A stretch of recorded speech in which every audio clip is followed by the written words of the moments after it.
a lot of people severely underestimate the impact that drones can have on the battlefield. It reinvented the warfare as we know it today.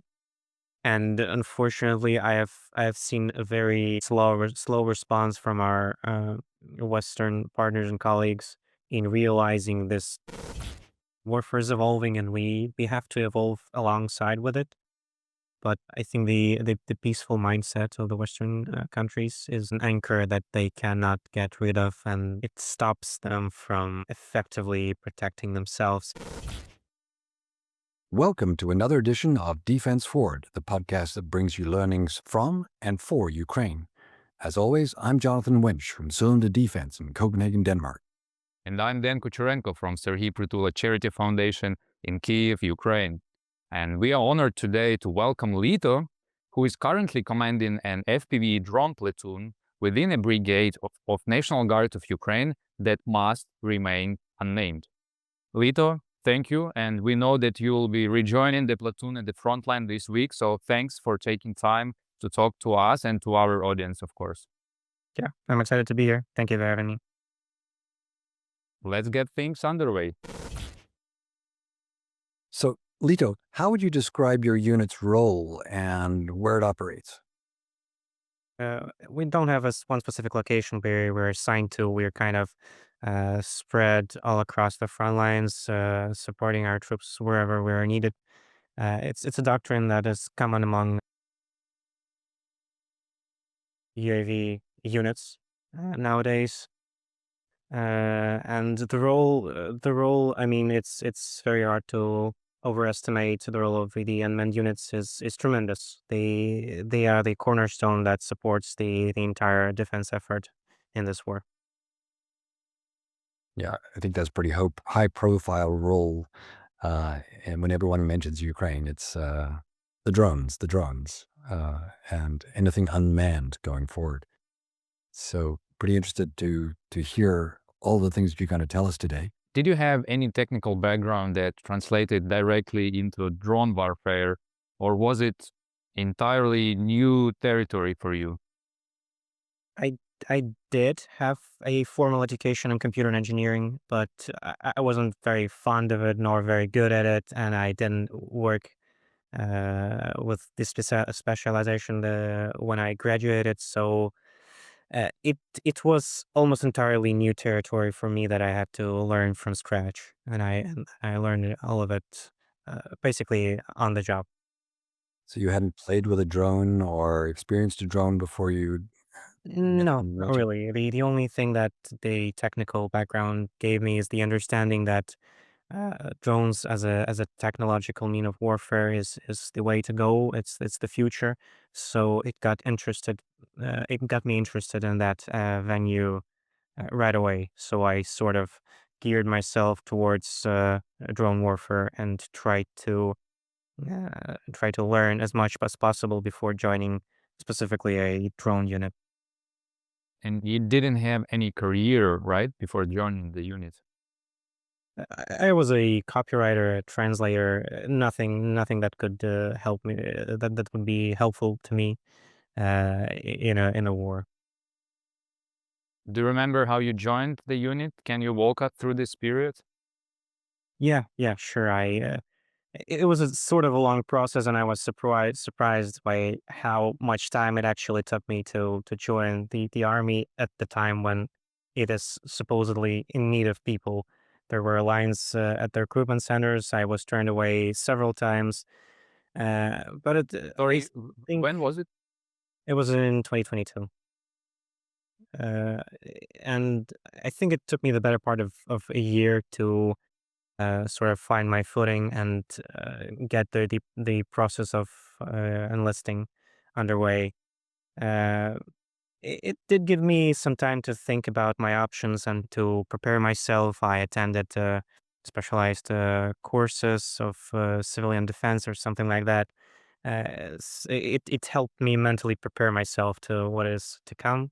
Eventually, during one of those courses and classes I've attended to prepare myself for the army, I've bumped into a squad of soldiers from the National Guard. that were attending these same classes sent by their unit, and we started talking, and eventually they offered me to tag along. And so I said, why not? I'm already trying to get in, so this is as good as opportunity as any. So Better. it was actually difficult to get in to become a drone operator? Yeah, yeah. I don't think it was specifically for drone operator. It was specifically difficult because I was a drone operator. It was difficult in general. Like the process of applying was like stupidly difficult. Like we had to basically attend our unit for several months, just like we would if it was our regular job. But it wasn't. We weren't assigned to it. We had no official status. We had no paperwork. So we sort of, myself and my brothers in arms who also wanted to join, we had to live for several months off of our savings in order to have an opportunity to join. And this we had this absurdly long waiting period and had to fill out lots of forms and paperwork. It was very strange for me as a civilian, but now I understand that this is just the bureaucracy is the lifeblood of the army. Yeah. So do you think, is that system changed now, or is it pretty much the same, or is it more fluid? There are people that are fighting the system tooth and nail, but I mean it's just such a gargantuan mechanism. I don't think we will see any sort of dent in it in our lifetime, despite the uh, commendable efforts of those guys. The rest of us, we just learn to live with it. We find loopholes, we find shortcuts. It's a drag, but I mean it is getting better, but at a snail's pace. I wish we had a stronger drive for reform in that regard. How did you end up commanding an FPV platoon? It was a long journey. I started as a regular soldier, as an aviation technician. It was called at that time, a guy who was supposed to help service and maintain the drones themselves. So I worked as a technician for some time. Then I switched roles and became a pilot, a tactical recon pilot. We used to fly Mavics. Then I transitioned to a squad leader of a Mavic squad. Then to an FPV pilot. Then to an FPV squad leader, and eventually an FPV platoon commander. It was a process, but I think it's definitely for the better. Like I am not sure how any person would be able to lead and command a unit without understanding the nitty gritty of every role within it. Yeah. And I think that it's a process that every officer should be subjected to, because we have certain issues with the quality of the commanding staff that do not have that same experience, that were not raised from the ranks, and simply were taught at the academy and joined the roles of responsibility from the get go. Can you describe your activities and your responsibilities in terms of what the unit does on an everyday basis? Well, there are quite a bit of them. I have to watch out for all the organizational questions and problems. I have to make sure that the people uh, are all trained, that they know what their job is, that the squads all have whatever they need to carry out their mission. I have to adjust them as they go. That there's a lot, and it can be quite a mouthful, especially for a civilian who has never had any comparable experience. Yeah, I just want to add that as a former copywriter, it's a big shift. Yeah, yeah, but I mean, I sort of fell into the same pattern as a copywriter. Uh, I had like a small team of writers that I was managing, so it kind of transitioned to the new role. But at the same time, the army is quite a different beast than any civilian company. Specifically, like we talked, for example, in terms of bureaucracy, it's I was it took a lot of getting used to uh, during that transition time. Yeah, I could imagine, yeah. What's the composition of the drone platoon? What makes up the organization there? Well, we have pilots that are operating the drones. We have, I guess they would be called navigators, the guys that are in charge of communication and orienting the pilot on their track. There are ordnance technicians, the guys that are setting the drones up and rigging them with explosives. Then there are engineers. These are guys that are sitting way back and are helping us with technical tasks and are preparing all the programming and hardware that we need to carry out our missions. And finally, there are, hmm, I'm not sure how to translate that. They're basically like HQ liaisons, I guess. Okay. So the guys that are sitting in direct contact with the headquarters and are relaying their thoughts and their ideas and their orders to the squads in the field. Yeah, it's like a JTAC. Yeah, yeah. Well, Yeah, that's a very, very good way to put it. Thank you. all right. Yeah, I'm really very, very curious. I have so many questions about these things. Me too. I'm also interested in, for example, the procurement of drones. How are you how much are you getting through the E-point system? How are you replenishing the drones and making sure you've got enough on hand? I would say that's a question for the guys at the headquarters. We have a separate service that deals with drone procurement and innovation. So we in the field do not concern ourselves with where the drones come from. We rather are focused on where they go during their final point of the path. Where are these drones that usually go? What is your primary target today? Because we don't have tanks anymore, right?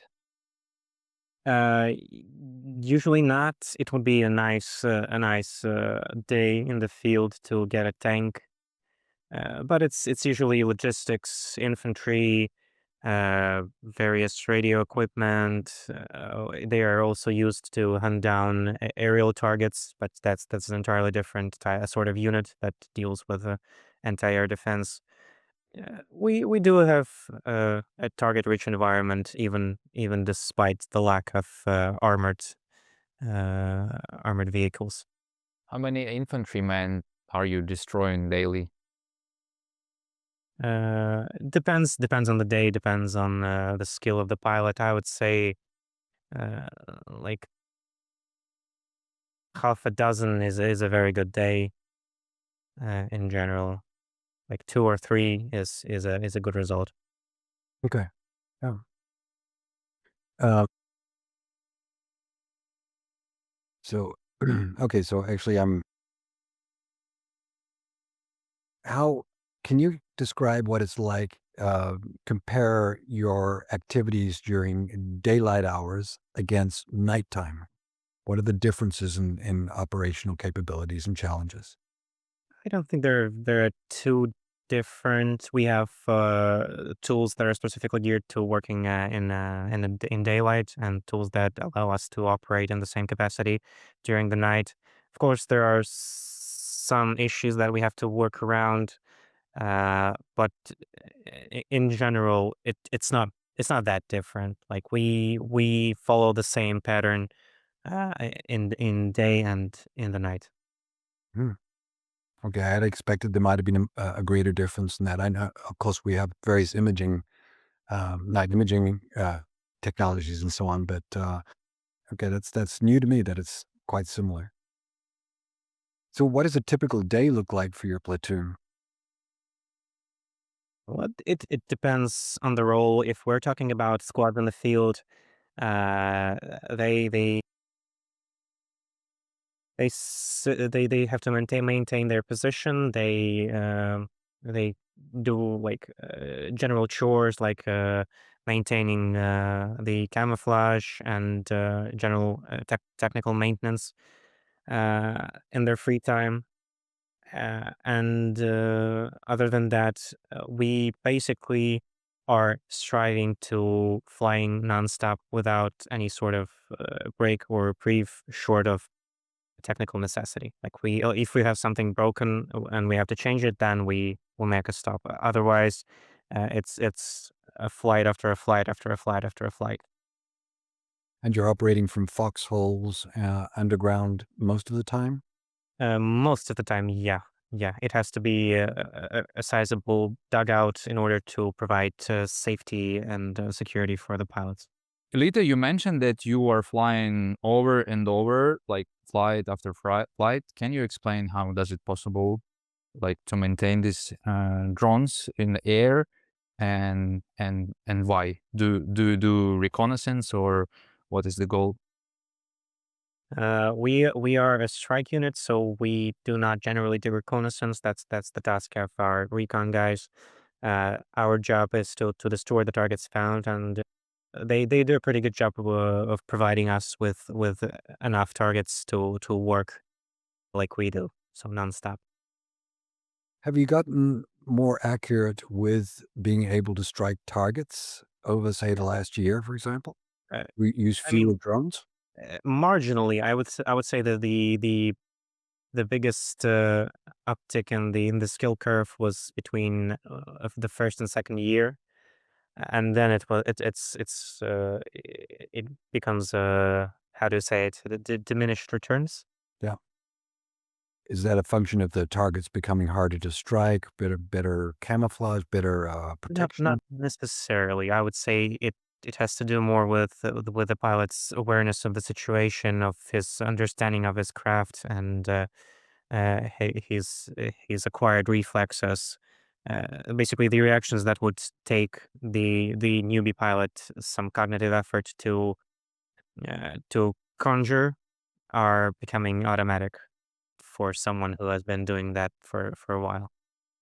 So are most of your men, are they, and women, are they experienced? Or how many are fresh? How many are green into the platoon? Most of them are newbies. We are a rather young platoon, so like 99% of them are newly recruited pilots and technicians and ordnance technicians. And can you explain how you train them? Oh, we do what we can with the resources and time available. It would be much nicer if there was some sort of centralized like school or academy for pilots that would be able to provide them with all the knowledge and skills they need before they come to us. And now we just have to carve out the time to familiarize them with the simulation flights, then with the theory they need, with engineering, and I mean most of the process is just like throwing them into the deep end. We take them with us to work to work, and just like gently guide them until they're capable of carrying out their duties without supervision. So I guess that training also has a cost in lost drones in It the does, yeah, but uh, as far as I understand the logic of our commanders, it's easier to justify the loss of drones in a combat zone than it is to justify the loss of drones during training. yeah. And I do know from a conversation I saw the other day that losing losing a drone in the context like this in Ukraine is quite different to doing training in the US and losing a drone because you have so many more of them at a different price point. So yeah. Yeah, if I recall correctly, you were a part of the frontier group in Serebryansky Forest, and you are taking the defense and trying to do not let Russian enemies to capture the whole forest. Can you explain how was it happening, and what were your role there, and were you experienced by that moment with FPV, or you were just starting? We entered Serebryansky Forest as a Mavic unit, and just at that period of time, we started to introduce FPV drones into our arsenal. So we had to throw together a couple of volunteers, myself included, to sort of try the waters. We had like a very bare bones control station. We had to find a suitable position and just to release the drone and see what happens. And when was that? What year? I think it was like 2023, Hmm. probably. So this is where you were cutting your teeth in the world of drone combat. What what what did your experience? What did you learn along the way? What were the particular challenges you met? That was like a very eventful period of our lives and careers in the military. We had to learn everything, and none of us really understood fully what we were doing. None of us had like specialized education, but we all were very motivated to make this work, and we understood that it was possible to fully realize the potential of drones like that. Uh, to be honest, the forest is not an ideal location to start trying that sort of thing. All the targets were down at the ground, and we had like very high trees to block our signal. But we made it work. We basically every day was some sort of adjustment to the process, and like in a year or so, we had something that resembled the thing that we're doing now. Okay, yeah. So this is where a lot of the groundwork was laid for how drone combat should be conducted. Yeah, for sure. And I think the forest is today, unfortunately, under Russian control. But the forest itself is of course particularly difficult, as you say. It's difficult also because of the fires that I believe were caused in the forest by every time a drone dropped something or any attack that was made, there could be the risk of forest fire and losing equipment and so on in those. Did you also experience that as one of the challenges? We did experience forest fires, but I wouldn't say it made our stay in the forest unbearable. We had means and tools to deal with that, and we addressed that as quickly as possible. And by the time it could have become an issue, that there was pretty much no forest to burn anymore. It was just like the remains of trees. Yeah, and that's a real shame for that forest because I understand it had a lot of rare species of plants and so on. So now that's completely destroyed by the enemy. Mm, Lito, you mentioned that you were adjusting your tactical and technological capabilities for the fight in forest, right? Yeah, yeah. So can you recall and can you explain us how drone warfare changed from that moment and what is the biggest shift of technology right now? I mean, obviously, we have learned a lot in from a tactical standpoint, but also we had quite an improvement in our tech. So the more time passes, the further away we are able to position ourselves from the front lines. I remember that our first tours as recon pilots was like several hundred meters from the front lines, and now we're sitting dozens of kilometers away and still able to hit our targets way far into the enemy lines. So um, it gradually moves towards the increase of the range. And if we're talking about technological breakthrough, I would say that the last major breakthrough was concerning the optic fiber drones and their use. They certainly made a splash. They opened a lot of doors that were previously closed to pilots that were operating exclusively via radio. And I don't think we have seen anything major since then, although there are certain developments in terms of battery capacity and like carriers. Yeah, I think that the only pipe dream that I had when I first started FPV piloting is the swarm technology that will allow us to pilot several drones at a time. I haven't seen anything like that yet, but I'm sure that it will become a reality sooner rather than later. Yeah. And I guess also, we notice that visibility, so resolution for the FPV operator has also improved vastly. Also with fiber optics, that you can see far better than you could, even over the last 6 months. Would you agree with that? Uh, yeah, I mean the resolution has more to do with the camera than with the difference between fiber optics and radio. The cameras definitely became better, and in general, the drone parts that are supplied and used in drone manufacturing have become higher quality.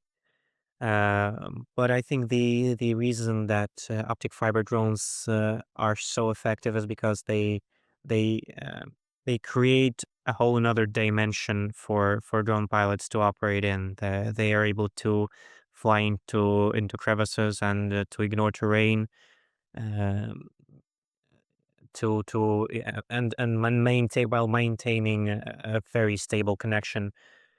So it's sort of it it it created a danger for the enemy where they were previously absolutely safe. Yeah, exactly. And of course, they're resistant to electronic warfare, which makes quite a difference as to Yep, where you can go, for and sure.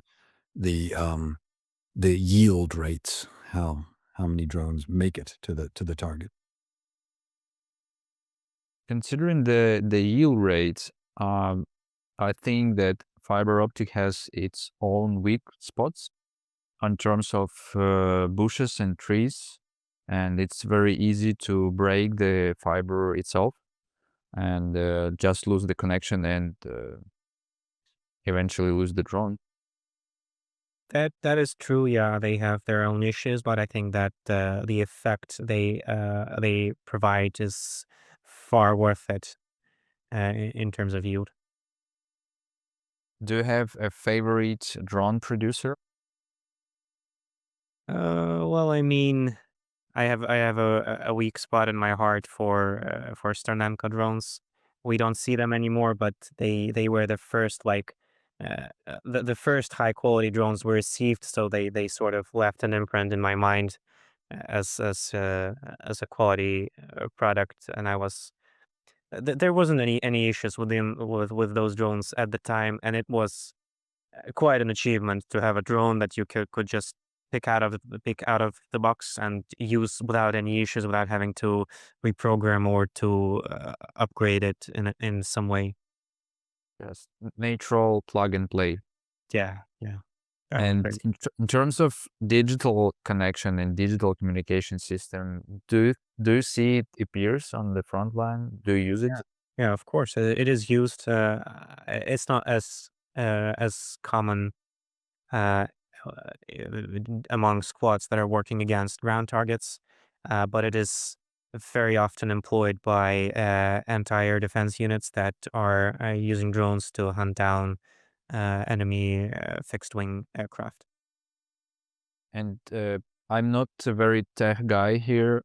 Can you explain how digital connection is better than analog?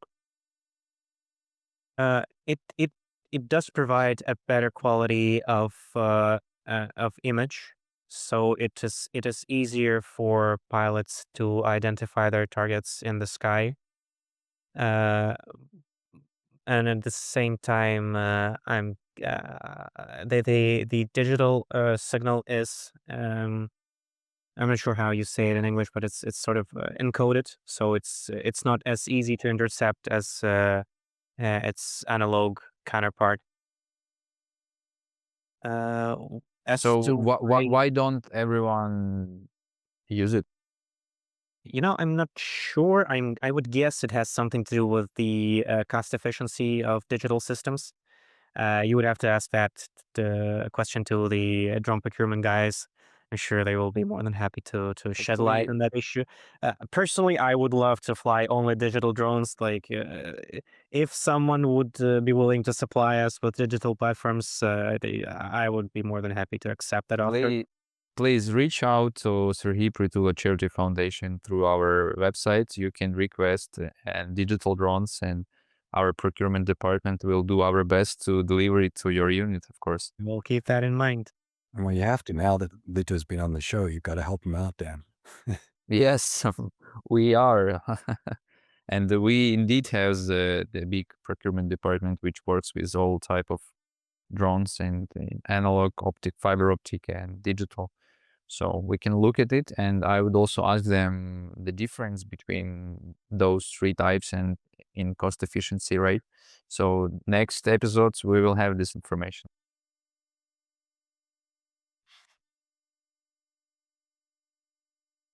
Lito, as a drone platoon commander, if you could just adjust a couple of things within your full organization and the way it works and so on, and make things much more effective, what would those things be?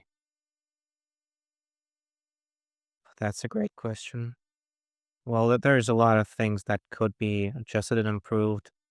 I think that the most annoying part is training. We've kind of touched on that before. Like, it would be nice to standardize and to divert some of the resources to training pilots before they arrive to the front lines, so that we wouldn't waste time on training them ourselves, because we have other more important things to do than babysit them. Uh, I would say that uh, the key component of drone warfare is actually communication between units, and in that regard, the Delta system is a godsend. It's very effective in that. All we have to do is assign people that are proficient in working with it and can make full use of its resources to coordinate the efforts of all the pilots on a given section of the front line. And you would be surprised as to the difference in the firepower between one squad of FPV pilots as opposed to like 3 to 4 squads of pilots working together at once as a team. So this is a huge leverage to work in a team. Yeah. It requires a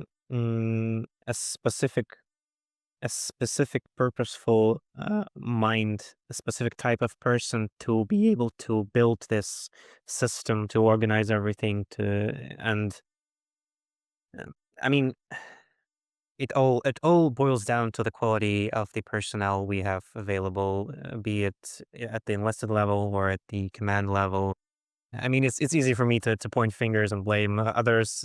I know I have my own faults and flaws, but there is lots of work to be done in terms of cooperation and cohesion when it comes to combined arms operations.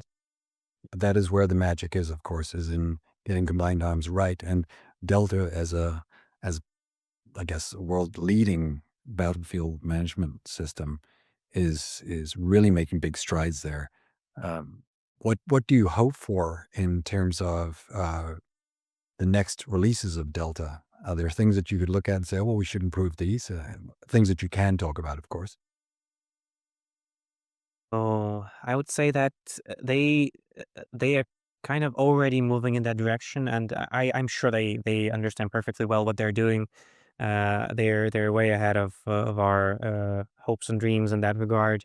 They are gradually, step by step, integrating every part of the decision making process and the kill chain, and basically the entire army system sh- is I'm guessing is aimed to be encompassed in the Delta ecosystem.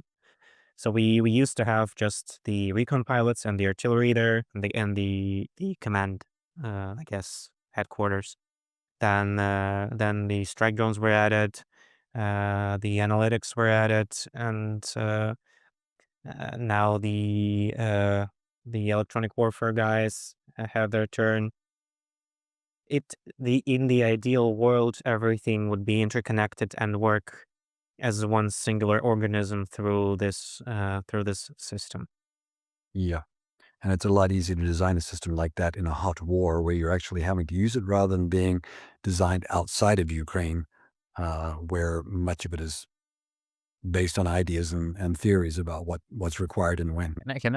Can I ask about another operations? Uh, if you recall what like the most effective weeks, I would say, in the front line, what would it be?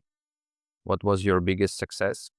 I'd say the most, uh, not sure if they were the most productive, but certainly the most eventful and interesting ones were the times when we were working in a tactical joint team with Azov pilots. They have a very skilled and proficient people in all roles. They had the best pilots at the time. They were way above us in terms of skill. They had amazing JTAC operators, as you put it, and they had a very particular idea of how warfare should be waged in their area of responsibility. So we kind of joined them and helped them wherever we could, and it was a very enlightening experience. We basically our task was to find out and neutralize all the positions of enemy pilots, and uh, it's strange to say this now, but at the time it was nonsense to waste drones to fight and try to find other drones.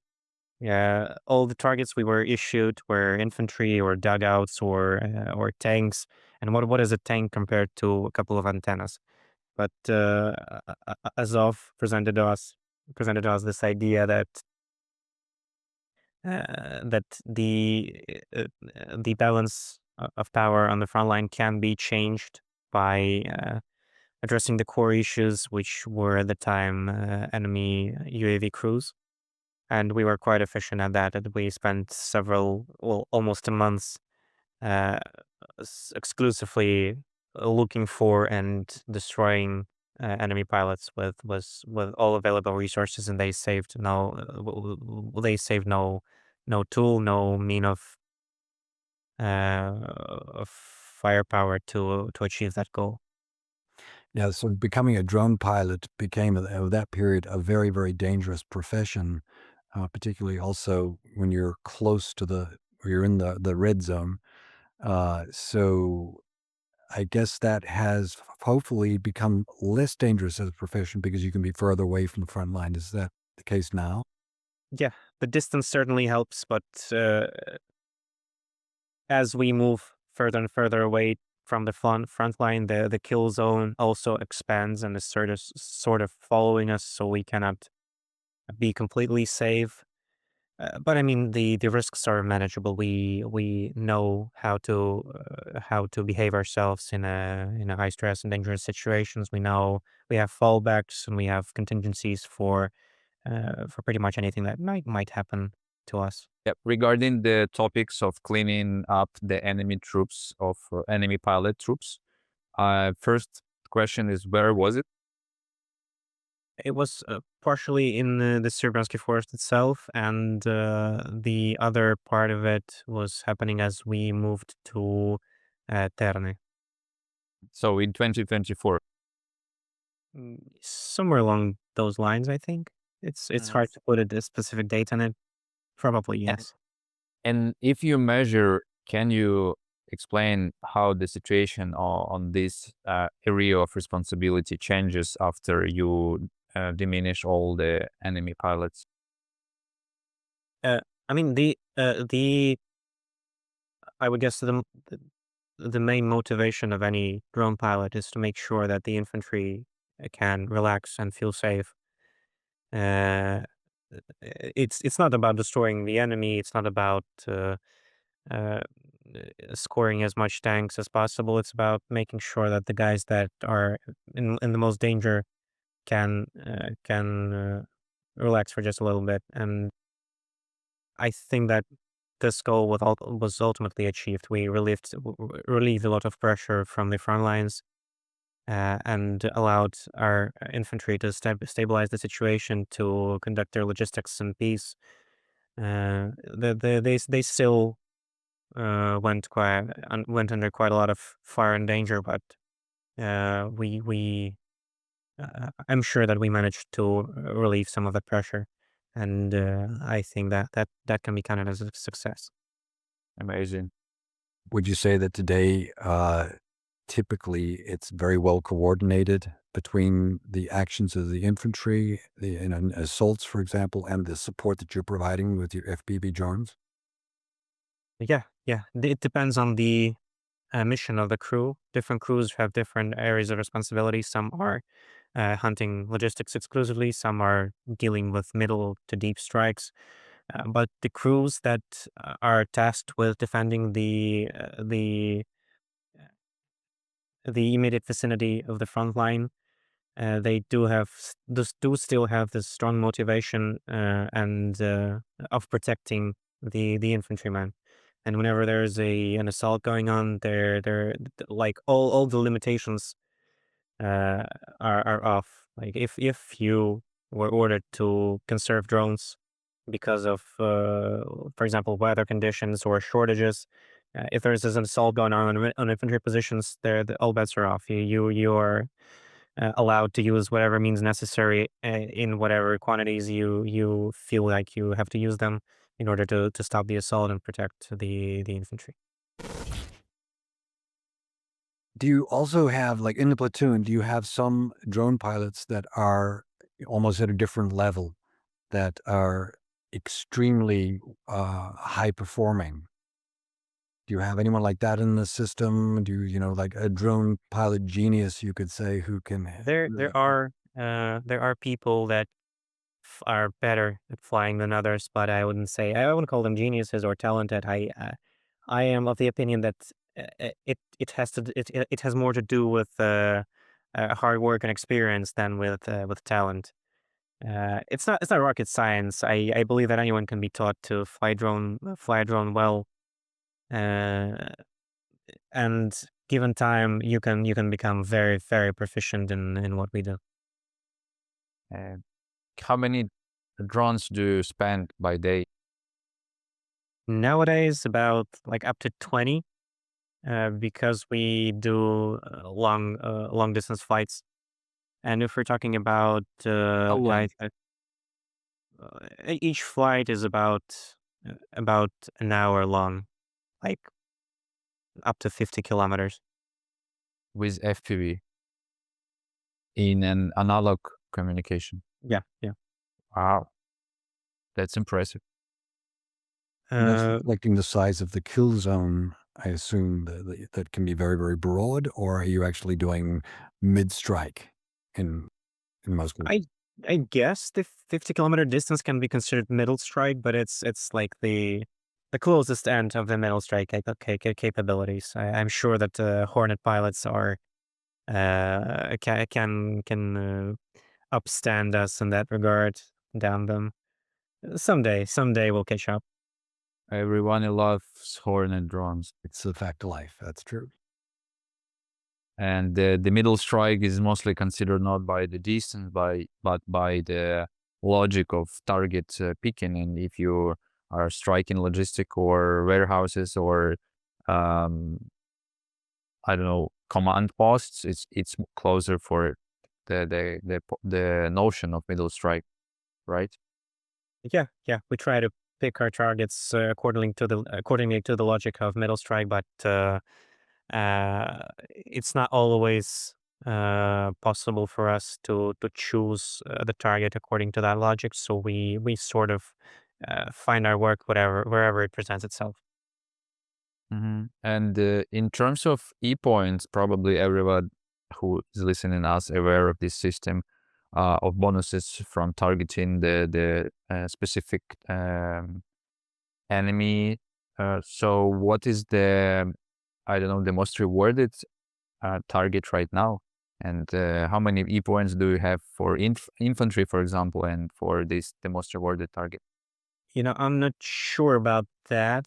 I'd have to double check. We don't usually look at our targets in terms of e-points, and I think it's a good thing. We will leave that to headquarters and procurement guys.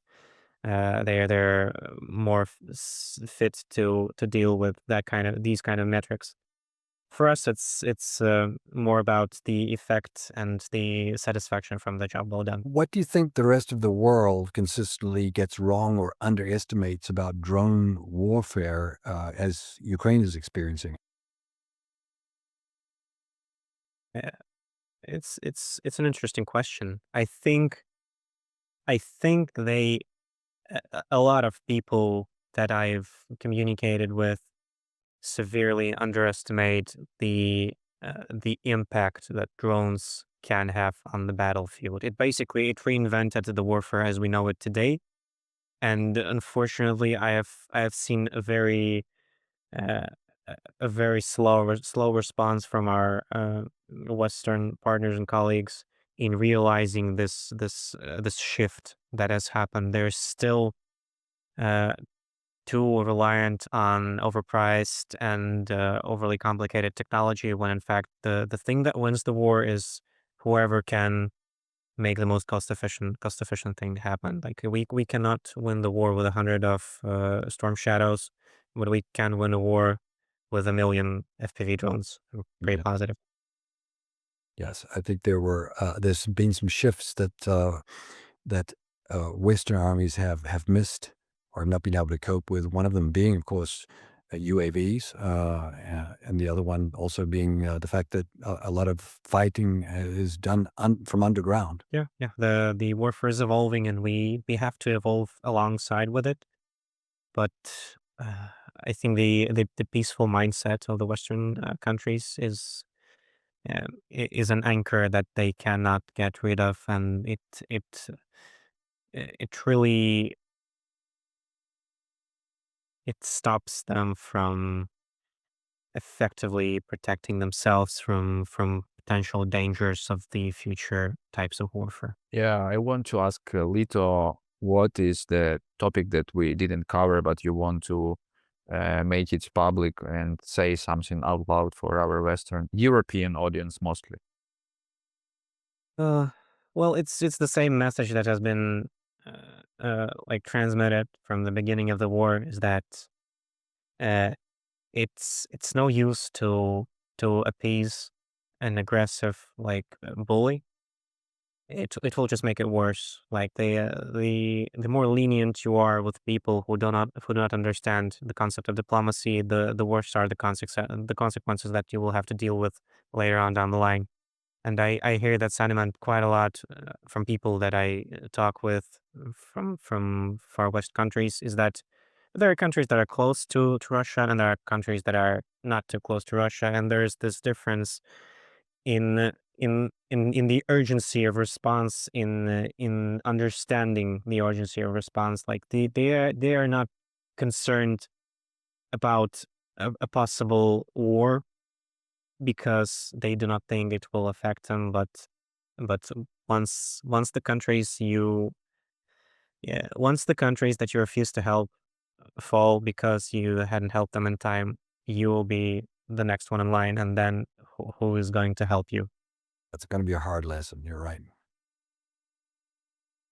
I think that was great, Lito, and I really, really appreciate you coming on the show because it's a chance to get the authentic viewpoint from someone who is currently in combat, running a drone platoon. And there were a lot of insights today that some were new for me for sure, and I'm sure for our audience. Thanks for tuning in, and remember to subscribe to our channels in YouTube, Spotify, or Apple, and share this episode with anyone who needs to hear it. And thanks, of course, to our producer, David Hoskin. If you're wondering how best to contribute to Ukraine, and you want to be sure that none of your donation is spent on administration or salaries, Serhiy Patulov Charity Foundation gets my full recommendation.